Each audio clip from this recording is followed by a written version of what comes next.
peut prier le cœur vide. Seigneur, nous venons à toi ce soir avec la bénédiction de savoir qu'on se tourne vers ta sainte parole et qu'on le fait avec l'aide de ton esprit, avec cette espérance et cette assurance que Dieu veut nous enseigner, que ta parole va être entendue parce que tu l'as dit et tu ne mens pas. On se tourne vers un merveilleux livre, le second épître de Corinthiens, pour voir une Église imparfaite qui a eu besoin de correction et un apôtre qui faisait le mieux qu'il pouvait pour les aider.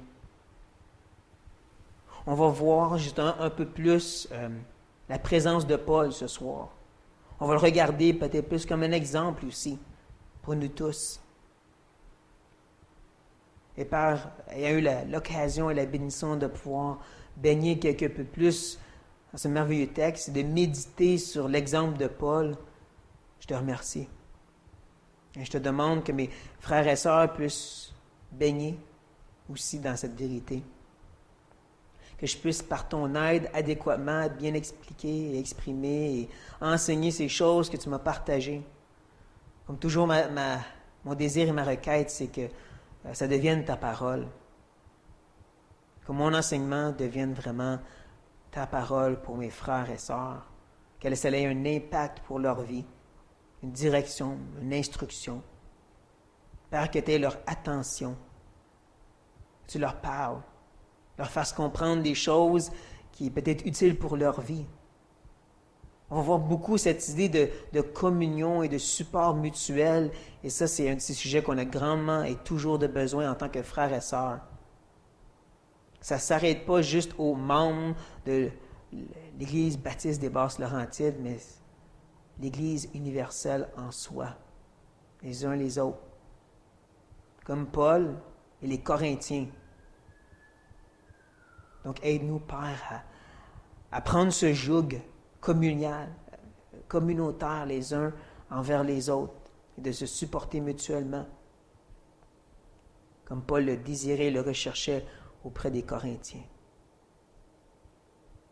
Père, bénis cette étude de ta parole. Amen. Bon, bien sûr, tournez dans 2 Corinthiens. Seconde épître aux Corinthiens et le chapitre 1, bien sûr.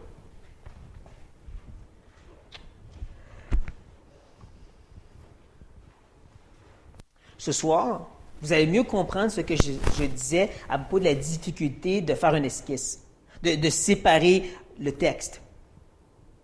Parce qu'à cause du cheminement que j'ai fait, et aussi à cause que je veux vous montrer le lien entre 2 grandes sections, nous allons ce soir nous concentrer sur la fin d'une grande section et le début d'une autre. Ce que je veux dire, c'est, après les salutations, Paul se lance dans une grande section, une grande instruction qui commence au verset 3 et qui se termine au verset 11. On l'a vu la semaine passée, une partie de ceci. Où est-ce que Paul a enseigné une belle vérité sur la consolation et bien sûr l'affliction, des versets 3 à 7.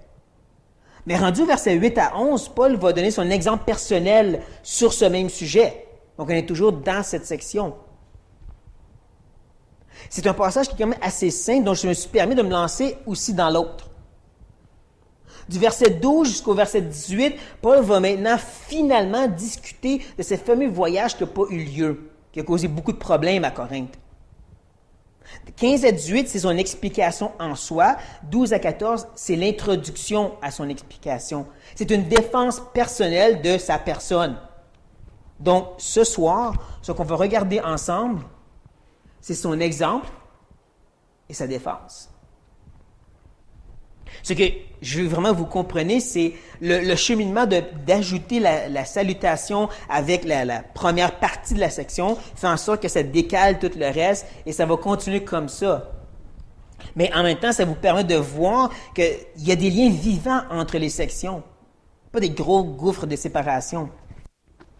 On va débuter en lisant les versets 8 à 14.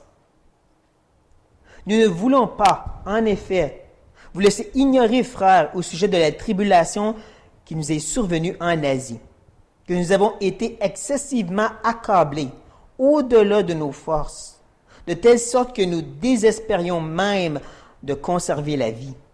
Et nous regardions comme certain notre arrêt de mort, afin de ne pas placer notre confiance en nous-mêmes, mais de la placer en Dieu qui ressuscite les morts. C'est lui qui nous a délivrés et qui nous délivrera d'une telle mort. Lui de qui nous espérons qu'il nous délivrera encore. Vous-même aussi, nous assistons de vos prières, afin que la grâce obtenue pour nous par plusieurs soit pour plusieurs une occasion de rendre grâce à notre sujet. Car ce qui fait notre gloire, c'est ce témoignage de notre conscience que nous sommes conduits dans le monde, et surtout à votre égard, avec sainteté et pureté devant Dieu, non point avec une sagesse charnelle, mais avec la grâce de Dieu.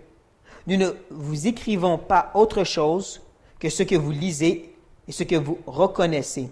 Et j'espère que vous reconnaîtrez jusqu'à la fin, comme vous avez déjà reconnu en partie que nous sommes votre gloire, de même que vous serez aussi la nôtre au jour du Seigneur.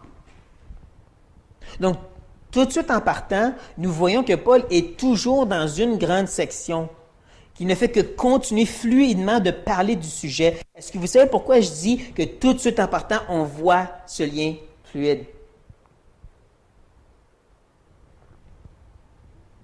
Il n'y a pas de mot de transition. Il n'y a pas de « et » de « car ». Il n'y a pas d'une expression, un peu comme dans l'Ecclésiaste, qu'on voit que Paul s'enligne ailleurs. Non, il fait juste dire « nous ne voulons pas ». Il fait juste continuer. Continuer sur le même sujet en disant « voici un exemple de ma vie ». Un exemple qui est de grande importance. Et je dis ceci pour trois bonnes raisons. Premièrement, Paul dit « nous ne voulons pas ». Ma volonté, mon désir. Deuxièmement, il ajoute « en effet ». Ça semble si banal, mais en réalité, quand il dit « en effet », c'est pour dire « ça, c'est important ». Et finalement, il dit « vous laissez ignorer ». Vous ne pouvez pas continuer votre vie, chers Corinthiens, sans savoir cette importante information. C'est pour trois raisons que je dis que cette histoire est de grande importance pour les gens de Corinthe et pour nous ce soir. Sauf que ce qui est fascinant, c'est que Paul ne donne aucun détail. Il ne nous explique pas c'est quoi sa situation, qu'est-ce qu'il a vécu.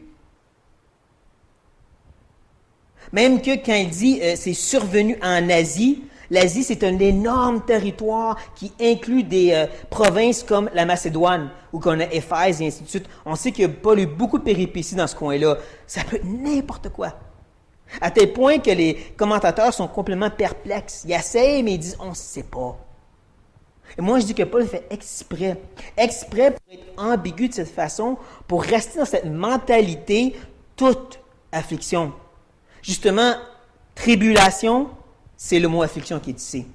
Rappelez cette pression qui nous enlève toute option. Est-ce que vous vous rappelez ce que je vous disais à propos de toute affliction? Qu'il ne faut pas faire de distinction. Il ne faut pas se dire, ceux qui sont persécutés, eux autres sont vraiment affligés. Ceux qui vivent un péché, ça ne compte pas. Ce n'est pas de l'affliction. Non, pas dit toute affliction. Et donc, rendu au verset 8 et 9, il reste dans ce général. Parce qu'il sait très bien que s'il donne une histoire spécifique avec des détails, bien, il y a un groupe dans Corinthe qui vont dire « Wow, ça c'est de l'affliction, nous on ne vit pas ça. » Puis il y a un autre groupe qui vont dire « Ça c'est rien, on vit pire nous autres. » Parce qu'on est fait comme ça. C'est dans notre nature de se mesurer les uns aux autres. Paul sait ceci.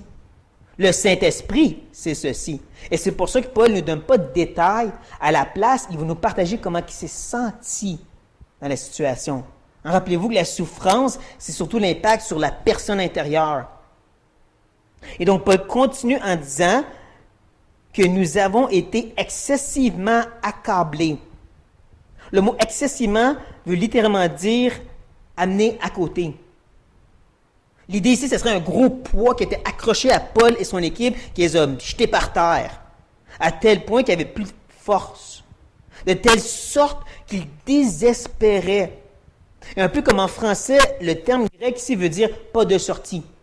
Pas de fenêtre, pas de porte, pas de secours possible. Même face à la vie. Je ne crois pas que c'est nécessaire ici de voir un aspect littéral.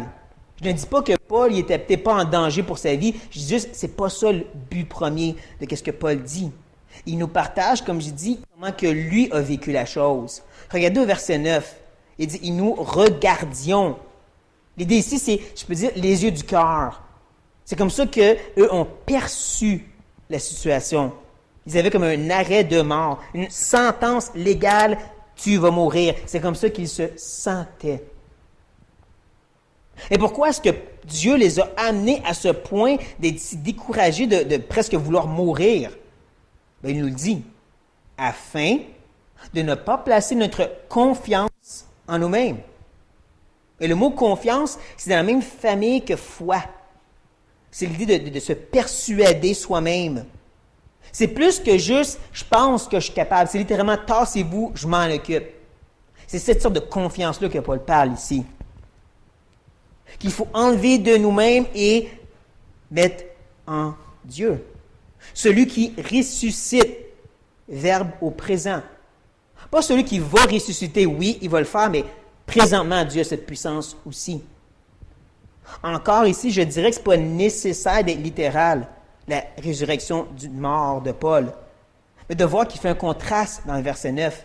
Contraste entre « je me sentais comme si j'allais mourir, mais Dieu a le pouvoir de ressusciter ». Il fait un contraste entre ces deux-là.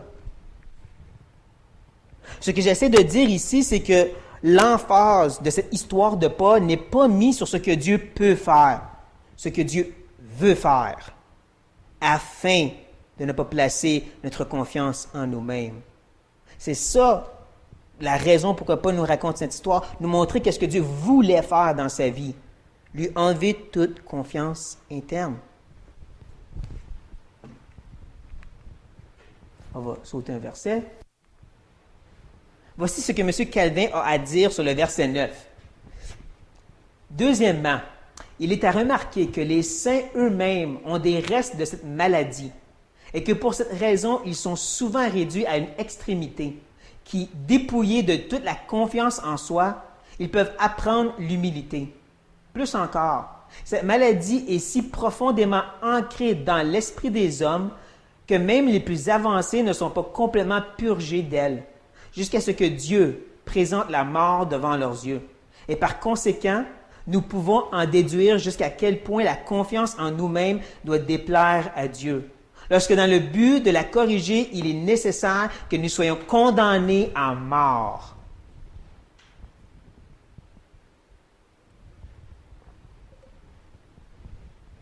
Si vous vous demandez l'autre verset en haut, c'est en rapport avec la façon que Paul se voyait comme un arrêt de mort. Je lui ai mentionné que dans Exode, c'est comme ça que les Égyptiens se sentaient aussi. Ils se disaient « nous sommes tous morts ». Mais arrêtez, c'est juste les premiers-nés qui étaient morts. C'est juste la façon qu'ils percevaient à cause que c'était si grave, qu'est-ce qui se passait. Mais bon, à ce que M. Calvin a dit, j'ajouterai ici une petite illustration que M. MacArthur a partagée. Je ne sais pas à quel point c'est vrai, mais il mentionne que lorsque quelqu'un se noie et qu'il est en train de capoter, à cause de sa crainte, il panique. Le sauveteur va attendre que cette personne soit si faible qu'elle commence à caler. Parce que s'il vient à lui pendant qu'il capote, il pourrait être dangereux pour le sauveteur. Il pourrait sauter dessus et le noyer. C'est lorsqu'il est vraiment presque mort que là, il peut le prendre puis le ramener au rivage. Comme je ne sais pas à quel point c'est vrai pour tous les sauveteurs, il empêche que l'illustration nous fait réfléchir sur ce que Dieu fait, comme a dit M. Calvin. C'est qu'il nous amène à ce point où on est vraiment prêt à mourir, puis là, Dieu, il dit, là, je peux faire quelque chose avec toi. C'est ça que Paul a fait nous faire comprendre ici maintenant. Nous montrer comment, verset 10, on se tourne vers celui qui nous a délivrés et qui nous délivre. Le temps de verbe, le deuxième, il est au présent, pas au futur. Ensuite, il est au futur, le dernier qui indique qu'il nous délivrera encore. Paul utilise les trois temps de verbe de la vie. Comme l'idée qu'on a été sauvé, on est en train d'être sauvé et on va être sauvé. Ce qui est intéressant, c'est le mot « délivrer en soi », ça veut dire « tirer vers nous ». Bien sûr, ici, l'idée, c'est « tirer vers Dieu ». Ce n'est pas que Dieu nous secourt de toutes nos situations, mais c'est que littéralement, il nous tire vers lui. Ceci me fait tellement penser à la réaction de Shadrach, Meshach et Abednego face à la fournaise ardente. Ils disent à Nebuchadnezzar, Dieu peut nous délivrer, mais même s'il ne le fait pas, on ne va pas t'obéir. C'est l'autre partie que je vais me concentrer dessus, même si Dieu ne le fait pas. Paul prend cette belle vérité-là et maintenant il va l'appliquer aux Corinthiens au verset 11. Et ceci me fait penser à ce qu'on a vu dans les versets 4, 5 et 6. C'est comme si Paul répète le même processus. Je m'explique. Au verset 4, on a vu que Paul faisait un enseignement général sur le lien entre la souffrance et la consolation. Au verset 8 et 9, Paul a fait partagé une histoire générale sur la souffrance et la consolation. Dieu ressuscite. Au verset 5, il a fait le lien entre cette souffrance et Christ. Qu'est-ce qu'il fait au verset 10? Le lien de la souffrance et Dieu qui nous délivre. Finalement, au verset 6, il l'a appliqué directement aux Corinthiens, voulant s'associer avec eux. On va voir qu'au verset 11, il va faire la même chose. Il leur dit premièrement, vous-même aussi nous assistons dans vos prières. Donc, il le faisait. Mais c'est là ce qu'il va expliquer l'utilité de la prière, qu'on va voir qu'il y a une petite subtilité qu'il fait auprès des Corinthiens. Donc, premièrement, il nous explique afin que, voici la raison de l'intercession. Et si je peux le simplifier, c'est lorsque Dieu, justement, il agit dans sa grâce et qu'on le voit le délivrer, ça nous motive à rendre grâce. À la base, c'est ce qu'il dit. C'est dans ce message-là qu'il cache un petit quelque chose, un petit coup de coude aux Corinthiens en disant plusieurs. Un mot très général. À place de dire tous, à place de dire vous, il dit plusieurs. Même que le mot littéralement veut dire face. C'est bizarre, n'est-ce pas? Pour nous, par des faces. Soit pour des faces. Une occasion de rendre grâce. Ça fait bizarre. L'idée des faces, ça peut être n'importe qui. C'est ça qu'il essaie de dire. Il faut se rappeler qu'à Corinthe, il y a une partie qui se repentit et qui suivent Paul maintenant. Mais il y a une partie qui suivent les super apôtres. C'est à eux qui fait un petit coup de coude et qui disent, comme il y en a que vous avez vu qui ont prié pour nous, et là, ils louent Dieu pour l'intervention, hey, vous autres aussi, vous pouvez faire partie de ces faces-là. Vous autres aussi, vous pourriez ces plusieurs-là qui peuvent rendre grâce à Dieu. En d'autres mots, Paul fait encore un appel aux Corinthiens de dire, venez vous associer à nous. Regardez la fin du verset 11. Paul ne dit pas rendre grâce à Dieu, je me suis même trompé, il dit rendre grâce à notre sujet. Déjà là, il pointe vers Paul et son équipe. Mais en plus, au début du verset 11, il dit nous assistants. Ça, c'est un beau gros mot grec, très rare, un mot composé. Il est composé premièrement d'une idée d'intimité et ensuite de coopération. Donc, on le voit encore, Paul qui dit, venez vous associer à nous en priant. C'est sur cette note que Paul termine le verset 11 et même cette grande section. Une note qui a continuellement rejoué et rejoué et rejoué. Association ou communion. Ou venez vous associer à nous. C'est ce que Paul n'a pas cessé d'utiliser. Mais il faut comprendre que même si Paul a terminé cette section, ou si vous voulez, il est rendu au bout de l'île, ça ne veut pas dire qu'il y a un vaste océan, une grosse séparation, puis là, il y a une nouvelle île. Je vais vous montrer qu'il y a un pont qui les rattache ensemble. Les fameux petits ponts que je ne cesse de vous mentionner, car. Un mot de transition de grande importance, parce que le car, je ne sais pas si vous le savez, c'est une idée ça répond à une question. Ça répond à une énigme parce qu'il y a quelque chose qui dit quelque chose avant. Sauf que le problème, c'est quoi la question du verset 11? C'est quoi l'énigme que Paul nous présente au verset 11 qui doit être répondue au verset 12? Je vous dirais, pour savoir ceci, il faut commencer un peu à répondre à la question. Donc, au verset 12, il commence en disant « Car ce qui fait notre gloire ». Le mot « gloire » ici, c'est littéralement « fierté ». Oui, Paul, il dit « Voici notre fierté ». En plus, Paul utilise cette expression 29 fois dans 2 Corinthiens. 29 fois, il va parler de sa fierté. On comprend un peu pourquoi il fait face à des super apôtres qui se pètent les bretelles et qui disent « nous autres, on est bons ». Et on va le voir dans la défense de Paul, dans les chapitres 10 à 12, il va justement dire « s'il y a des gens qui peuvent être fiers, moi je peux être fier ». Et je vais vous dire pourquoi. Son but, c'est bien sûr de s'attaquer à eux et faire réfléchir les Corinthiens. Et il commence déjà maintenant à parler de cette fierté, dans le bon sens du terme. J'espère qu'on se comprend ici. Donc, en partie, c'est ça la réponse de Paul. J'ai une raison d'être fier. Là, si on recule au verset 11, où est-ce que Paul a parlé de prière, puis surtout, il a dit « Venez prier pour moi », bien, je dirais que le lien à faire, c'est « Je vais vous expliquer pourquoi je mérite que vous priez pour moi ». C'est ça le lien entre 11 et 12. Je sais que ça fait bizarre de dire « mérite », mais puisque Paul parle de la fierté, je me suis permis de dire « mérite ». Je pense qu'on se comprend ici. Paul va expliquer au verset 12 deux bonnes raisons pourquoi il mérite que les Corinthiens prient et s'associent à lui. Il va utiliser premièrement un argument terrestre, si je peux dire, et une divine. La terrestre, c'est vraiment la course suprême de l'homme, la conscience. Et bien sûr, ici, il faut revenir dans la mentalité des premiers chrétiens et pas notre mentalité de la conscience. Nous, on enseigne que la conscience, c'est nourri entre la parole ou le monde. Eux, c'était un peu différent. La conscience, c'était quelque chose de très bien élevé. La conscience venait des années et des années de philosophie grecque, premièrement. Deuxièmement, le mot veut dire juger soi-même, et l'idée, c'est que tu recules la situation, tu l'analyses froidement, logiquement, sans émotion, et tu te demandes si tu veux être le bien ou le mal. La conscience était représentée par une déesse. Déjà, on voit son importance. Une déesse qui jugeait ta situation, et que si tu faisais le bien, elle te donnait la joie, et si tu faisais le mal, elle te hantait par la souffrance interne.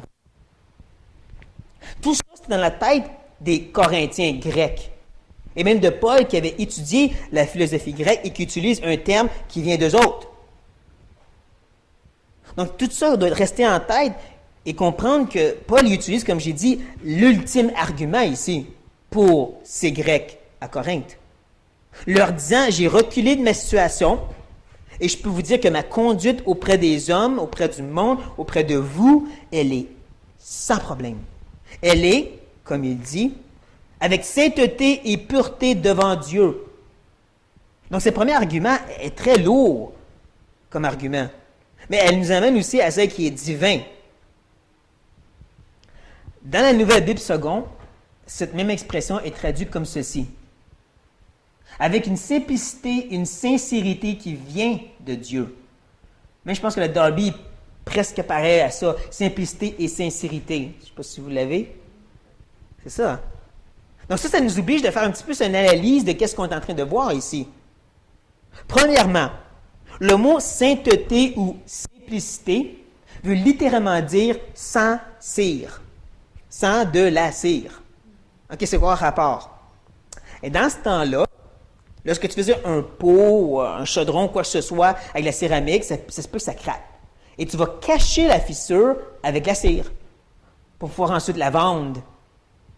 L'idée, c'est la duplicité, donc l'hypocrisie, mais c'est sans cire, donc sans hypocrisie, sans duplicité. C'est ça l'idée de sainteté ou simplicité. Et ça va très bien avec l'autre mot pureté ou sincérité, qui parle de transparence et qui littéralement veut dire de le juger par le soleil. Donc, tu vas au marché, tu veux t'acheter un bon chaudron, tu veux être sûr qu'il n'y a pas de fissure, c'est dangereux, donc tu le mets au soleil, tu l'examines pour voir s'il y a de la cire dessus. C'est ça le lien entre ces deux mots. Paul dit, je suis honnête et vous pouvez m'examiner, et tout ça, ça vient de Dieu. Je ne sais pas pourquoi ils ont mis devant Dieu dans Louis II, c'est vraiment de Dieu. C'est Dieu qui a donné cette sorte d'honnêteté et cette transparence. C'est ça que j'appelle l'argument divin. Dieu m'a rendu honnête. Dieu fait en sorte que même si vous me jugez maintenant, vous allez voir aucun défaut ou fausseté ou duplicité. Pas à cause de moi, à cause de Dieu. Paul va maintenant prendre ces deux mêmes arguments, terrestres et divins, il va les modifier et il va les contraster l'un contre l'autre dans la suite du verset. Il va continuer en disant, non point avec une sagesse charnelle. Ça, c'est l'argument humain, j'appellerais. Cette idée que j'ai pas utilisé des belles paroles. J'ai pas cherché à toucher vos cœurs par mes mots, comme on voit dans un Corinthien. Non, au contraire, c'était par la grâce de Dieu. L'argument divin. Paul leur dit, si vous êtes maintenant un disciple de Christ, si vous me suivez, c'est pas à cause que je suis un beau parleur, c'est à cause que Dieu a agi. C'est comme ça que je veux dire qu'il a contrasté les mêmes deux arguments. Et le Paul va prendre cette conscience qui est pure et sainte, transparente et honnête, et il va se tourner au verset 13 en disant, « Nous ne vous écrivons pas autre chose que ce que vous lisez et ce que vous reconnaissez. » En d'autres mots, il n'y a pas de message caché dans mes lettres. Ça va être important lorsqu'on va arriver justement à cette fameuse promesse de visiter qui n'a pas eu lieu. Ce que Paul essaie de leur dire en mentionnant ce que vous reconnaissez, il veut leur faire comprendre si, en lisant mes lettres, recevant les enseignements de Timothée ou de Tite ou de moi-même, vous entendez l'ABC de la chrétienté, bien devinez quoi, c'est ça que je vous ai enseigné. L'ABC de la chrétienté, rien de plus, rien de moins, rien de spécial, rien de caché. Et il continue en disant, et j'espère que vous le reconnaîtrez jusqu'à la fin. Plus que vous allez apprendre à me connaître, plus que vous allez relire les lettres, et plus que vous allez continuer à dire, il est honnête et transparent, ce Paul. Ça ne va pas changer. Ça, c'est la défense qu'il fait pour son enseignement. Rendu au verset 14, il revient sur sa personne. Comme vous avez déjà reconnu en partie que nous sommes votre gloire. L'expression « en partie » peut être comprise de deux façons. La première serait l'idée de croissance. Présentement, vous avez une petite connaissance de moi et vous avez un petit peu une fierté de me connaître. Et plus que vous allez me connaître, plus que cette gloire va grandir. Et vous allez vraiment dire, « Wow, Paul est notre apôtre à nous. » Une autre possibilité, c'est qu'il parle d'une faction ici, d'un groupe dans l'Église. Je vous ai déjà dit justement qu'il y avait une partie qui suivait Paul et une partie qui suivait les super apôtres. Donc Paul est en train de dire, présentement, il y a une partie qui me voit comme leur fierté, et je sais que par cette lettre, et même peut-être ma présence s'il le faut, tout le monde va reconnaître que je suis leur gloire. Personnellement, je penche de ce côté-là, mais je dirais que ce n'est pas nécessairement important. Ce qui est important au verset 14, c'est de voir que Paul devrait être leur gloire et qu'eux devraient être sa gloire au jour du Seigneur. Ce moment où ce que Paul va se présenter devant Christ et dire « Ça, c'est l'Église de Corinthe que tu m'as remis entre les mains et je te la présente pure et sans tache, je suis certain. » Et eux vont pouvoir dire « Si nous sommes présentement devant toi, c'est à cause de tous les efforts de Paul. » Parce qu'on était des brebis très rebelles. C'est sur cette nouvelle note que Paul nous prépare pour son explication. C'est cette idée de se glorifier en connaissant Paul et d'association.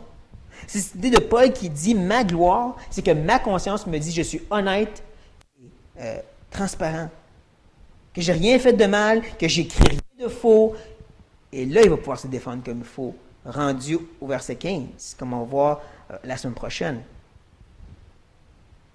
Qu'est-ce que, je sais pas que j'ai marqué dans le truc. C'est le 24, ça. C'est pas dans la date invisible.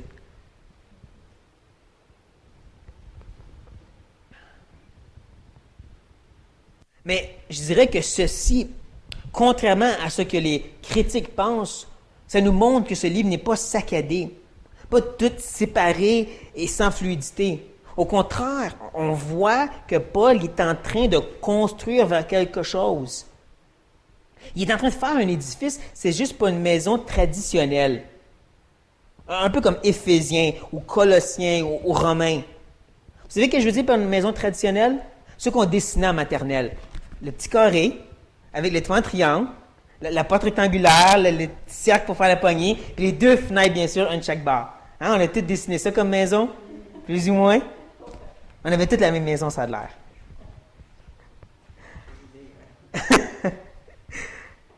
J'ai pas oublié, c'est raison, j'ai oublié la cheminée. Mais ça, c'est Romains, Colossiens, Éphésiens. C'est typique. 2 Corinthiens, c'est hors de l'ordinaire, mais c'est quand même structuré. C'est un peu comme les nouvelles édifices qu'on peut voir puis qu'on dit c'est bien bizarre. Ça ne tiendra pas debout, ça. Mais si on l'analyse par les yeux d'un architecte, on dirait waouh, c'est incroyable qu'est-ce qu'ils ont fait. Ça, c'est 2 Corinthiens. C'est un peu plus artistique, c'est un peu différent et personnel, mais ça a une structure. Paul a commencé en nous parlant de ce Père de miséricorde, ce Dieu de consolation, pour nous faire comprendre que cette consolation, ça vient au prix de la souffrance, pour ensuite nous faire le lien avec Dieu, mais aussi avec les autres.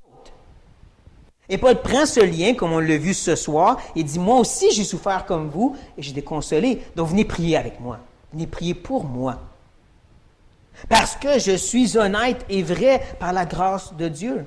Parce que ce que j'écris, c'est la vérité.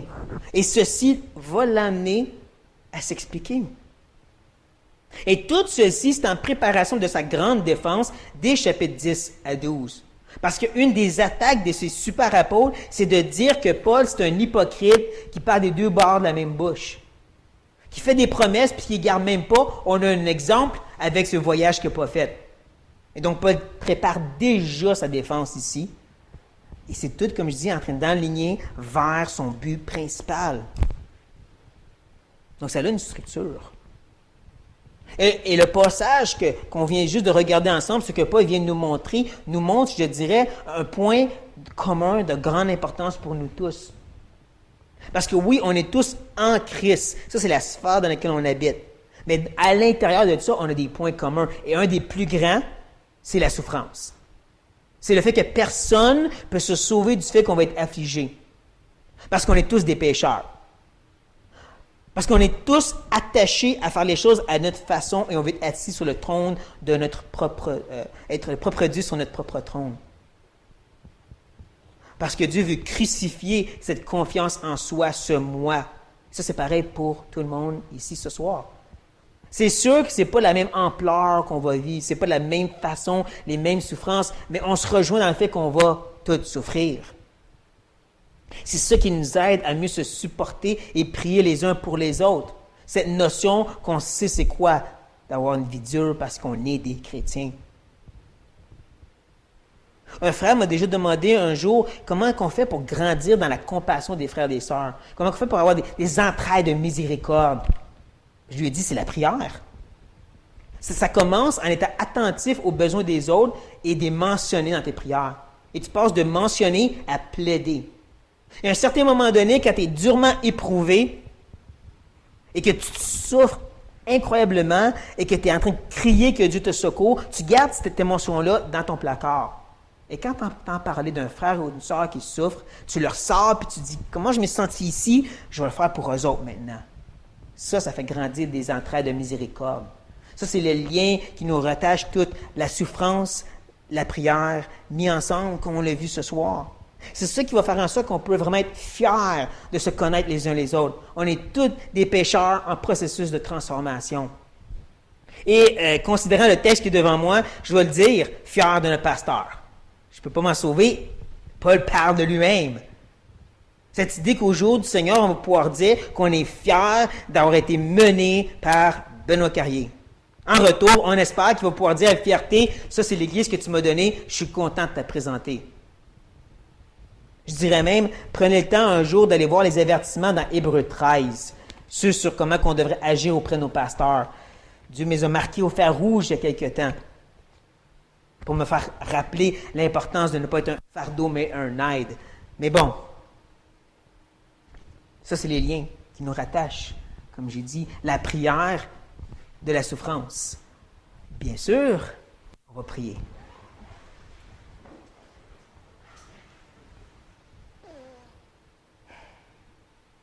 Ô Père, il y a énormément de gens dans notre assemblée qui souffrent abondamment. C'est la vie de l'homme et son fils qui n'est même pas sauvé, qui connaît la douleur, mais pas la paix de Dieu. Mon épouse et Joël, qui sont distancés de toi, éloignés de l'Église, et qui souffrent pour leurs actions, mais qui souffrent Et c'est pour ça qu'ils ont quitté aussi. Il y en a d'autres qui souffrent physiquement, comme Mélodie, et on sait Benoît, d'une façon assez constante. Il y a plusieurs parents ici qui souffrent parce que leurs enfants ne connaissent pas la vérité et qui ne sont pas sauvés. Il y en a d'autres qui souffrent pour plusieurs autres raisons. On se rejoint toutes dans cette vérité de la douleur et de la consolation. Que si on s'associe les uns aux autres dans la prière, on va devoir agir et pouvoir te louer. Et ça va nous attacher toujours plus intimement les uns envers les autres. Paul a utilisé cette réalité de sa souffrance, de leur prière et des actions de grâce qui en ont sorti pour ensuite les appeler à s'associer à lui. Donc c'est tout un point important. Père, aide-nous à réaliser l'importance d'être vrais les uns avec les autres. Et aide-nous à réaliser de ne pas juger les uns les autres parce qu'on ne sait pas qu'est-ce qu'ils vivent. On ne comprend pas pourquoi ils réagissent comme ils réagissent. Ce qu'on sait, c'est que par ta grâce, nous sommes ce que nous sommes, nous sommes où est-ce que tu veux qu'on soit. Et que cette grâce nous motive à prier cette même grâce pour eux. Père, on devrait être fiers de nos frères et sœurs dans la foi. De ces gens que tu as sauvés et mis dans nos vies avec toutes leurs imperfections, toutes les poutres et les pailles qui peuvent sortir de leurs yeux de partout. Fiers parce qu'on est tous des rachetés en Jésus-Christ. Fiers parce qu'on est tous dans le même bateau, dans le même corps, et dans la même direction.